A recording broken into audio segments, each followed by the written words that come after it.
Hey everyone, I am Christine Gritmon, and this is Let's Talk About Brand.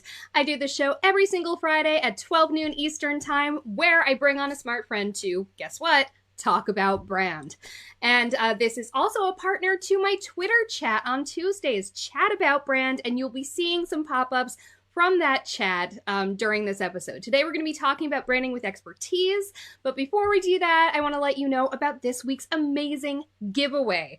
As some of you in the know may have guessed from my shirt, this week's giveaway is from Agorapulse, which is a fantastic social media management platform. It also lets you manage engagement there. It also gives you some really good reports and analytics, so you can enter to win anytime during the live broadcast by typing in #Agorapulse at any point in our live broadcast. All right, on to our guest. My guest today is Ramon Ray of Smart Hustle. Ramon has really done a great job of branding with expertise. He actually started, we're going to talk about his whole journey when he's on, but he kind of started in the tech sector, and then it became about small business tech, and now he is a renowned expert not only in tech but also in small businesses, their needs, business in general, and marketing. He has worked at the United Nations. He has spoken at the White House. He's interviewed President Obama. He's testified before Congress. He runs an amazing conference every year. He has a whole community of smart hustlers, small businesses. And he also is a very in-demand speaker all over the world. We're so lucky to have him right here with us today. I'm going to bring him on right now. Hey, Ramon, how are you doing? Hey, Christine, I'm doing fantastically well. Thanks for having me. I appreciate it. And kudos to you, Christine, because you have my full name correct. 99% of the people call me Raymond. As you know, it's Ramon. I don't get offended by that. And you got everything just right. So thank you. Well, I met you in person before I met you online, so that is certainly an advantage. We met in Mahwah, New Jersey.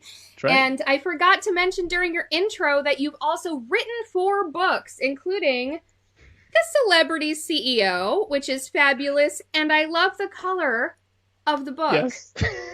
It's very on brand for me, and it's very on brand for you, because look at you looking all dapper on the cover there. I try. I even put this beautiful, nice shirt on just for you, Christine. Once we're done here, the shirt comes off. But for you and your community, I even put a collared shirt on. It's not that kind of show, Ramon. We're just a smidge to the right, so you're in the thingy there. Sure. One way I do almost screw up your name a few times, though, is I have a friend, Linda Ray, and she's R-E-Y. Ah. But you're R-A-Y, like a ray of sunshine. All right, so let us jump in. I got a lot of questions for you on the chat this week, so I actually am going to devote more time to that, but that's at the end. First, it's my time. So I'm going to talk to you about, we're talking about branding with expertise. Expert has become kind of a diluted buzzword, but the fact is it does still have some meaning. What does expertise mean to you? What is an expert? Yeah, I think, one, you can definitely fake expertise. As we know, we probably have friends, family, and enemies who fake their expertise. Yep. But putting those good people aside, I think expertise, 2 or 3 things come to mind. I think, one, there's some bit of longevity to it. You've usually done it for some period of time. I'm not going to say the period of time because it's not so relevant. Some period of time. I think, 2, you're a student of it. Nice. You wake up and that's all you think about. I think of my son previously. He was into the dating scene, helping guys get girls. Oh, I love that. Yeah, he's a master of it. He's studied it and studied it. So I think some level of study about it. And then 3, I think that you're just, Christine, you're so comfortable with it that people ask you a question. They wake you up in the middle of the night. Tell us all about social media, Christine. You can do it without thinking and go back to sleep. So I think that's kind of some things I think of when I think of expertise. So like that confidence element, you got it. Yes. I love that. So as I mentioned briefly in the intro, you initially, you didn't start out specifically being like, I'm going to be about small business marketing and all this stuff. You started out with building your name for yourself and building your expertise in the technology sector. Can you tell us a little bit about not only how you started in that world, but also how you built a name for yourself in that world? Yeah, no, in April 1999, I think it was, according to the records that are public, I got the domain smallbiztechnology.com. Nice. Yes, indeed. And that's more of a metaphor and a harbinger, if that's the English word, just my desire then, clearly where I went, for whatever reason, small business and tech. Christine, right then I started using Microsoft Front Page. I doubt 80% of your audience may not even know what that is. I've used Front Page. Yeah. So I use Microsoft Front Page, saved the 3 times a day, FTP'd it up, a few times a day. And that was my blog. So at the time, Christine, for whatever reason, everybody, God puts whatever in our heads or, whatever one believes. But I just love tech. I had that techie slant in me. It wasn't finance. It wasn't mindset. It wasn't leadership. And I loved small business, maybe working in the small office I was in at the time. So I would blog several times a day. I started doing interviews. And to answer the second part of your question, which is, I still think what works today, Christine, I just did it over and over and over. And of course, back then, there's less people doing that then than there is today. Yeah. And over time, I became known as one of the leading voices of tech for small businesses. And what does tech for small businesses mean in that context? Yeah, I think what it means is this. I think for large brands, let's take today, for example, not back then, they're dealing with big AI implementations. How can we move 10,000, 20,000, 30,000 people to remote home office? Things like that. I think for us smaller businesses, it's as simple as, which printer should I use? Yeah. It's as simple as that. Is my router secure in my closet? Things like that. Which should I have, 1 monitor or 2? So I think it's really things for the small business that's 1, 2, 3, 4, 5 people, couple 100,000 to 2, 3, 4, 5 million in sales, if that's helpful. So I think that's when I think of tech for the small business. The headphones I have here, which ones are good for audio quality or not, like that. I love that. So as you said, part of how you kind of stood out in that space is because people weren't really doing it yet. And so I imagine part of how you were able to sort of maintain that is because you had that sort of social proof backed up. What are some opportunities that came your way at that point that enabled you? Because of course, not only does being known as it's kind of almost a catch-22. Those visibility opportunities help establish expertise, but you've got to have established some expertise. Yeah. So can you tell us sort of a little bit of how that built up for you? Yeah, sure. I can give some anecdotes and you let me know if I'm answering the question. If not, for it. Feel free to, but I think one of the highlights when I was the tech person at the time, before I kind of merged or transformed, whatever word to use, is I got to host an event with Michael Dell launching Dell Vostro computers. There is a Dell? Yeah. I didn't know that. Yes, Michael Dell, founder of Dell. So that was pretty cool. And I remember what it was. I was on the train, or I can't remember exactly how it happened, Christine, but I know that they were telling me, giving me a press release. Hey, Ramon, we're launching a product. I'm like, can I interview Michael Dell? Of course not, Ramon. You're not, New York Times, Wall Street Journal. Hours later, Ramon? But you are small biz technology. Could you open the event for Michael Dell? I'm like, yes. So that was one highlight. If you want, I can give you a low light, like a low portion too, if you want. I would love to hear that. I was at CES, Christine, big trade show where gazillions of people covering everything on the planet was. And this was when I was a new blogger out, and you're in this, we're in this similar world of blogging and engagements. And it could have been actually Michael Dell there as well at the time. But the point is, some big executive had finished speaking on stage. Now, I was in the audience with the regular people. But as you may know, if you have a press pass, you kind of have some special access. Yeah. You're waiting in the back for the guy or gal to finish speaking. I didn't know that. So after the person finished, I stood up in front of everybody, thousands of people. Hi, excuse me, I have a question. Aww. I'll never forget. They looked down at me, the big stages in CES and these big events. And walked away. And it wasn't a negative thing personally towards me, but it was the wrong, inappropriate thing. So that's one of my lowlights, being a new blogger and new person. But I hope the lesson is for those listening. My whole life has been, Christine, and I know you have this similar ethos, I think. Just go do it. I'm embarrassed myself. It's okay. Let's just do it. Oh, I like that. I like that a lot. Okay, so you have your expertise and the opportunities and the visibility and the, constantly bringing it and delivering on that expertise has led you a few interesting places. And there's 2 in particular I want to talk about. One of them is that you actually testified before the United States Congress. How does that, what were you testifying on? How did they know to bring you in? I would love to hear that, because that is a real mark of expertise there. If you're like literally advising the government, at least it used to be a mark of expertise. I don't know. Yeah. No, thank you. And that was another incident that I don't think anything happens by chance per se, but as what Damon John or some others say, that you put yourself in the right position to make good luck happen. Nice. If that kind of makes sense. So I think basically how it happened is that for some reason, I was talking to someone from the U.S. Congress about covering them, interviewing them, something like that. Not a congressperson, but one of their staffers. So that happened, let's say on a Monday or Tuesday, whatever the time frame. Days later, I get a call back saying, Ramon, by the way, we were talking to you about X, but it so happens that what they told me, Marcus Lemonis was scheduled to testify, the guy of the prophet. He can't be here. Based on our quick search, it seems like maybe you're not him, but you could fit the bill and testify. I love how you're his understudy. Yeah, exactly. And I'm like, sure, I can testify. Didn't even know what they wanted. I was just like, yes. Just take the opportunity. Yes. And that's what happened. Lo and behold, it was me, even Melinda Emerson, who some may know on this, and Susan and some others. JJ Ramberg, MSNBC TV at the time. She has a show called Your Business. So the four of us were testifying to Congress about how the government can help small business. And it was an honor. Wow. Do you remember some of what you said, or is it just a blur? No, I do remember it vaguely. I mean, I think hearings are a little more serious, really hardcore stats and et cetera. And I think every hearing is serious. Yeah. But I think this one was, they wanted, these elected officials are busy. They're not experts, deep experts in anything, not in a bad way. That's not their job. Their job is to get a big high level sense of where something's going and make a decision for their constituents. So my job there was to explain why small businesses are important. In particular, I focused on SCORE. And I said, here's why SCORE, the free government service, why I think you should support SCORE and keep funding SCORE, because we small businesses need it. So that was my 7 minutes of fame, kind of what I focused on, why SCORE is important. Well, you've had more than 7 minutes of fame, including in Washington, D.C.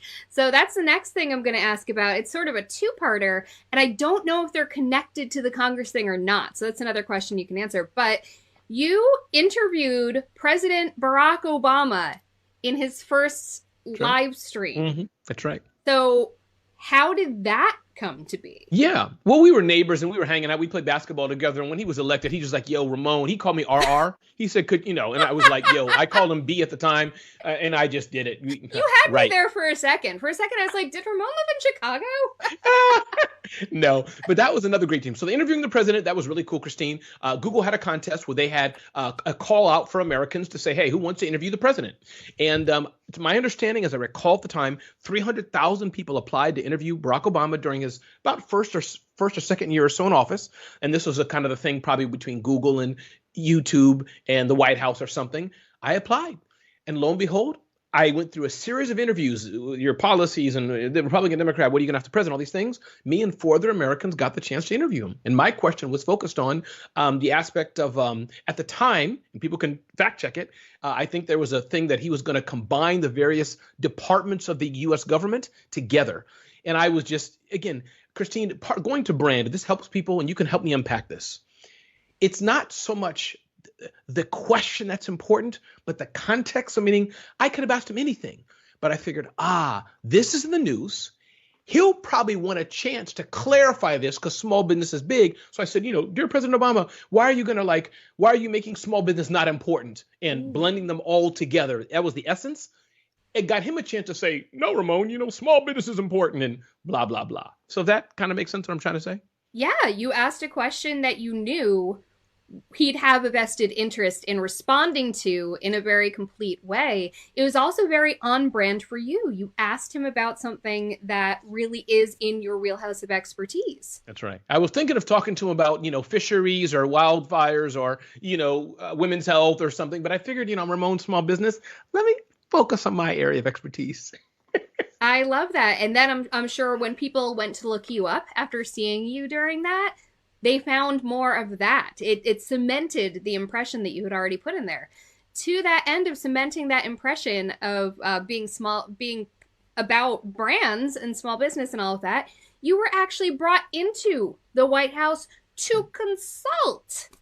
So right. Can we talk about that highly relevant topic that you were consulting on? It is highly relevant. I got a letter. I may have got a call first, but I think I have a letter somewhere in a box to my right there. I'd have it framed. Exactly, I should. But I have a letter from Robert Mueller framed, actually. I have that letter framed. Wow. From me being a graduate of the FBI Citizens Academy. But I digress. So got a letter from the office of the president. He didn't make you testify, right? No, he did not. No handcuffs, no indictment, nothing like that. Good call. Well, so the letter from the office of the president, basically a group of the president's staff, the executive office, as they were determining if they were going to be in office or not. This must have been, I guess, his first term or second term. Don't have the exact period in my head. Mm-hmm. But they said, Ramon, you're a personal branding person. They could have seen it from my testimony to Congress. But again, I'm not the best person with dates, but all this people can look up. And bottom line, I came there in about half a day, couple hours, taught them the aspects of personal branding, because I think I was surprised, Christine, why would they want me there? But I realized, even though these are government officials, they're going to be looking for jobs at some point. They're going to want to be consultants. They're going to want to be on TV. You know, you have that. It's not a lobbyist thing or bad, but sometimes you're serving government and lockdown things you can do and can't do. Some things you're out as a regular civilian. So when they become a regular civilian, as it were, they're going to need to have their personal brand. And they called me to help give them some advice. So it was cool. We went to we had, I think there's the White House, and there's a building next to the White House called the Old Executive Office Building. So I was teaching the Old Executive Office Building. Then we went to the White House. Did you get to bowl? I did not get to do that, no. So what are some of the things you told them about personal branding?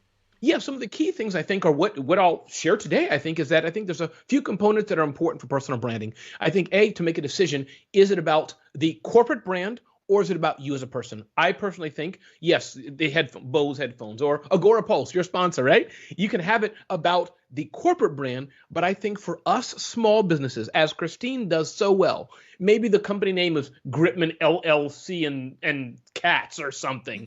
People don't care about that. We just know the beautiful image of Christine Gritmon, what she shows up every day exactly, and her image and her colors and what she talks about. So my point is personal branding, what I explained to them, that's the essence of it. 1, it's repetition. I think 2, it's frequency. I think 3, it's consistency over and over and over, and that's all you talk about. 4, it has a bit to your visual image. It doesn't have to be, but as me and Christine clearly knows, that visual identity as people are scrolling, oh, there's Christine again. So I think those are a few elements why personal branding is important, not just the corporate brand. Personal branding, I think. I love that so much. Oh, and I forgot to have my little thing going down here. I want to remind people about our giveaway today. We do have a giveaway for live viewers only. Sorry, replay viewers, tune in next Friday for a giveaway. But we have a live giveaway of a year of Agora Pulse. This is an incredible tool. You can do so much on it. So I really encourage you to get those entries in with hashtag Agora Pulse.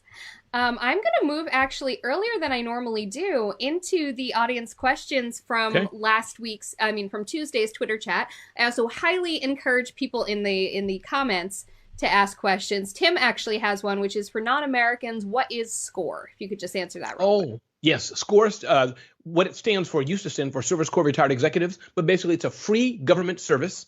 Our taxes pay for it, but free for U.S. citizens, where you can get consulting help for your small business. You can go in there. Historically, they've been old men and women. Hey, son, how are you? I started 4 companies, sold 10 of them. I'm a billionaire. What do you need to know? I was the head of the CMO at Kodak. I built Sears. People like that. Good people, really good people.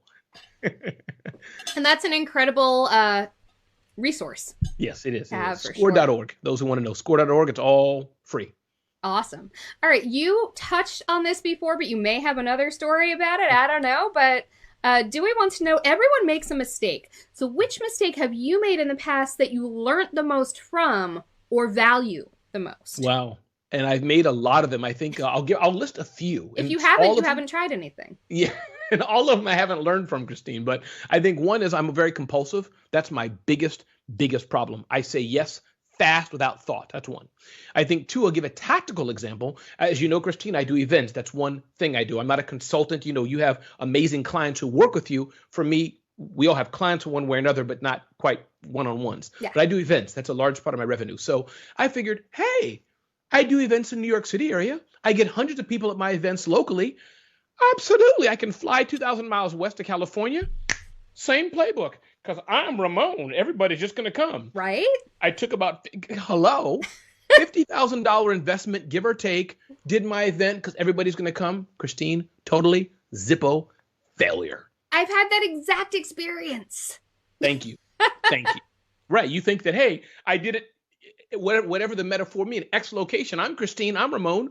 Clearly, if I do it just a little different here, So this doesn't mean it couldn't happen, but due to a variety of levers I didn't do right and all that. So I think that's the biggest lesson learned, is that just because you think, hey, whatever the silly example, I can do it. I'm doing it with green balloons. I can do the same thing with red balloons, or in your case, you could red balloons, but purple balloons may not work. Yeah. So. Oh, that's a really good insight. All right. Another question is, what did you do to kind of shift the needle the most when it came to being known and respected by people as an expert? I hope y'all don't mind me saying this. It's something that Christine has probably told you for 10,000 times. So don't be like, yeah, Ramon, right. I'm just telling you, social media. This is just it. As you all know, and Christine does the same playbook, an inordinate, I think of the English word, amount of social media all the time. Now, why it works, I'd like to think, is that it's varied, it's different, it's fun, it's engaging. I shine a light on others. I shine a light on myself. So it's a variety. It's always interesting. But for me, and I'm not saying that's the only way to do it. You can use fax if you want, send U.S. postal cards, do what you want. But I found, Christine, and those who asked, and thank you for the questions, it's social media. Is that really? It's an inordinate amount of just sharing my message, building my fan base, building my community. And for me, it works every day. I love that. You knew I'd love that answer. I love social media. You can communicate directly. You can communicate whatever you want. You're in control of the message. So Anu would like to know if your definition of personal success and your motivation has changed over time. It's a good question. And again, this gets very personal. So we'll see. Anu, I think it was who asked it. And thank you for asking it. We'll see if this answers the question or not. I think, so I'm almost 50. I have 2 adult children, been married for about 27 or so years. So I think when you have smaller children, for example, and this is just a metaphor, I'll try to answer this briefly. Christine, feel free to shut me up anytime. But, at one stage in your life, you're thinking of your kids. And I think you'll always do that. But now that I'm older, my children, as it were, are not so dependent on me. So my definition of success shifts in that way. Answering it a different way, I think for me, success is that how can I be happy and serve others? That's a second definition it could give. But I do want to say one last point, Christine. I was talking to an entrepreneur about this. What makes you happy? What dollar number do you want? They pushed back. No, it's not a dollar number. I just want to live life happy. The reason why I said a dollar number is because I think that helps to serve as some metric of what you can do with that. So I hope that gives you maybe there's a better way to unpack it. What's that, Christine? It gives you a goal. Yes. You know what you're working towards. You know where the map is ending. Correct. I love that.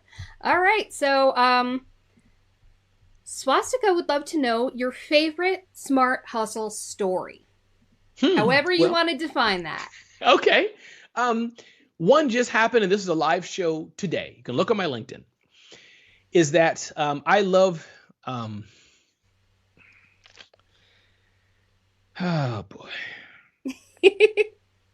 I cry very easily, Christine. So easily. I cried at the top of a hat. But I think there's so many people who are lonely, so many people who need to be inspired. I can't spell well, Christine. I slur over my words sometimes in speeches. But so what I'm trying to get at, let me get to the point. I just, my mind, I'm also a very unfocused person. So bottom line is, if I can, and this is just one example of who I am, I love taking stuff and sending it to people. That's just it. So I package something to somebody in the UK. That package cost me, I think it was like $40 something. I didn't realize UK was that expensive. And I was half tempted to say, oh, no, only in the US, like we're going to get the $5 special. Mm-hmm. But I said, go for it. So seeing the joy of her opening that box. So my point is, I forgot the question, but that's what gets me. It's about your favorite Smart Hustle story. Oh, yes. And it's about one of my serving stories. your That's my story. To delight and surprise my audience. I love that so much. I love that. And in fact, you sent me a pair of Mickey Mouse socks. Yes, that's the kind of thing I love. I need to put those are going on my Instagram story today, alongside your book. It's gonna happen. All right. Another question we have here, which actually relates to that. Okay. You look so darn dapper all the time, Mr. Ramon Ray. And Laura would like to know, how did you develop your personal brand? And she says you look amazing. So those two kind of related. Thank you. I'm blushing brown. Thank you very much, Laura. I received that, and thank you very much. I appreciate it. I think for me, it's not always a choice. I'm not the most thoughtful person. I think some things grow on you. But I will say one thing, if it's helpful, not to touch too many other areas, but I am cognizant of who I am. very cognizant of the skin that I'm in. Who are you? And well, okay, well, yeah. Let me finish this statement, and I'll tell you who I am.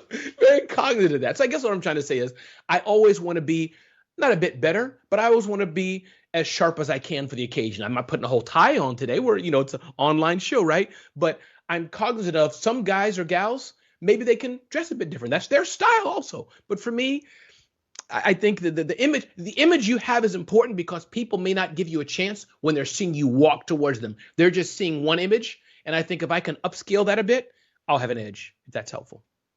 I love that. Yeah, when I think of you, I think of a shirt that's not a plain white colored shirt. I think of a color. And I think of a contrasting color tie, like that's orange, and a vest. You got it. That's Christine, you can't go. I love you're it. So true. Yeah. You gotta look. It works. I am going to. Okay, so then the next two are more personal, but not private personal, public no personal. Problem. Any question's fine. Marianne has a two-parter. I'm actually going to ask the second part first. Okay. So the second part of Marianne's question is, what is the best piece of advice you've ever been given and why?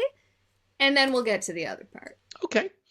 Well, I've gotten so much advice, and I shout out to my friend Yakov Yurinsky with a W. You can look his name up. But so I think there's not been one best piece of advice, but I think that some things I can think, well, you know what? I'll give one piece of advice. This is my days at the United Nations from my Hindu guru, I call him, Mr. Chidambaranathan. And with a thick Indian accent, Ramon, you need to slow down. You rush too much. Don't write the email today. Ramon, no. Ramon, don't write the email now. Sleep on it because you're angry. You're angry, Ramon. Slow down. Wow. And I say that with that accent in love. One of my good friends, he passed away. He's a very old man. Oh, but his name was Mr. Chidambaranathan. And I think that was the best. So slow down because I'm compulsive. I rush. So when you're angry, as our mothers or fathers have told us, sometimes, you or whatever you're going to do because you're angry. Okay, Christine, calm down. Christine, sleep on it over the Friday before you type that tweet out to that troller. Sleep on it, Christine. Yeah. And you may say it different on Monday. And we've both been married a while. You said you've been married, what is it, 27 years, you said? 20, yeah, about 26 Ow, my goodness, you must have been a baby. And I'm coming up on 12 years next month. So that is also a good piece of marital advice, I gotta say. Right. Right, because you can, if you hold it right, no harm done. Marathon, not a sprint. Not every fight needs to be had. That's right. You say it though, it could last for years to haunt you. So one thing that you don't rush on is you don't rush to take your pancakes off the griddle. So this is the other part that both Marianne and Rhonda would like to know. Why burnt pancakes specifically? And do you like other foods burnt as well, like burnt marshmallows, burnt bacon? I love this. Do I have about a minute or two to unpack this, yes. Christine? Because this is one of the most important questions you asked me this whole interview. All that matters. I think so. This is all that matters. So there is nothing more special than waking up on a Saturday morning when the house is asleep, it's a bit dark outside, with a glass of cold milk, 5 slices of bacon, a bottle of high fructose corn syrup, which I only do once every 2 weeks. Don't judge me, everybody. And when you take that knife, Christine, pretend this is a butter knife, and you hear that as you cut burnt pancakes that have to be darker than the back of my hand, there's just nothing like this, Christine. So when you go to IHOP, they give you pancakes that look like you, Christine. Yeah. I don't want Irish pancakes looking like that. Yeah.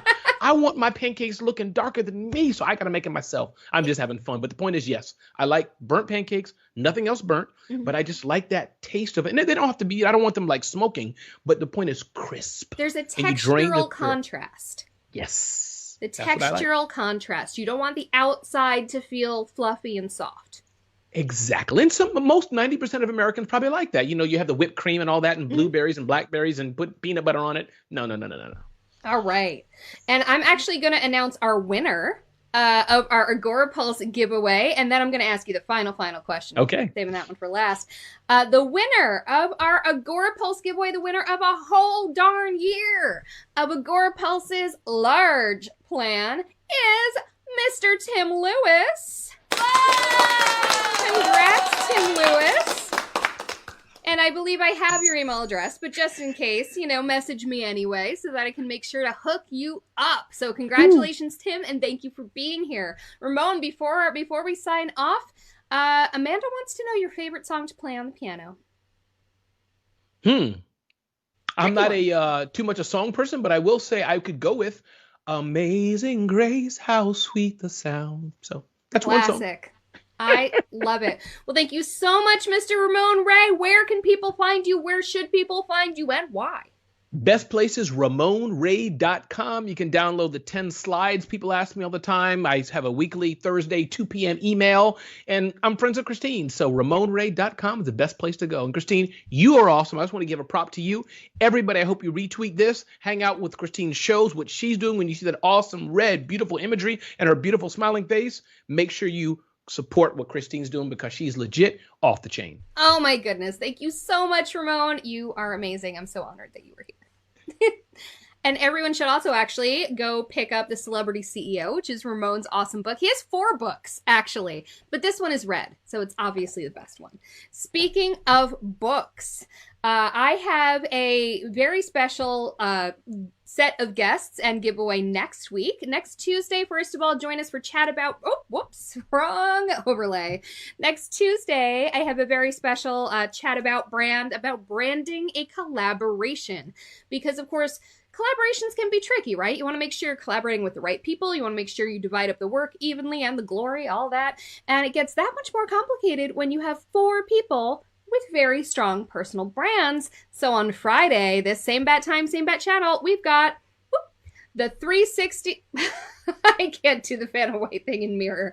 But we've got the 360 Marketing Squad, aka Mike Alton, Jen Herman, Stephanie Liu, and Amanda Robinson coming on the show next Friday to talk about branding a collab. Speaking of collabs, their most recent collab is The Ultimate Guide to Social Media Marketing, and you will be able to win a digital copy of that live, both in the Twitter chat on Tuesday and in the live Facebook broadcast on Friday. So definitely come join us for that. I'm Christine Gritmon. This is Let's Talk About Brand. Thanks for joining us. Bye.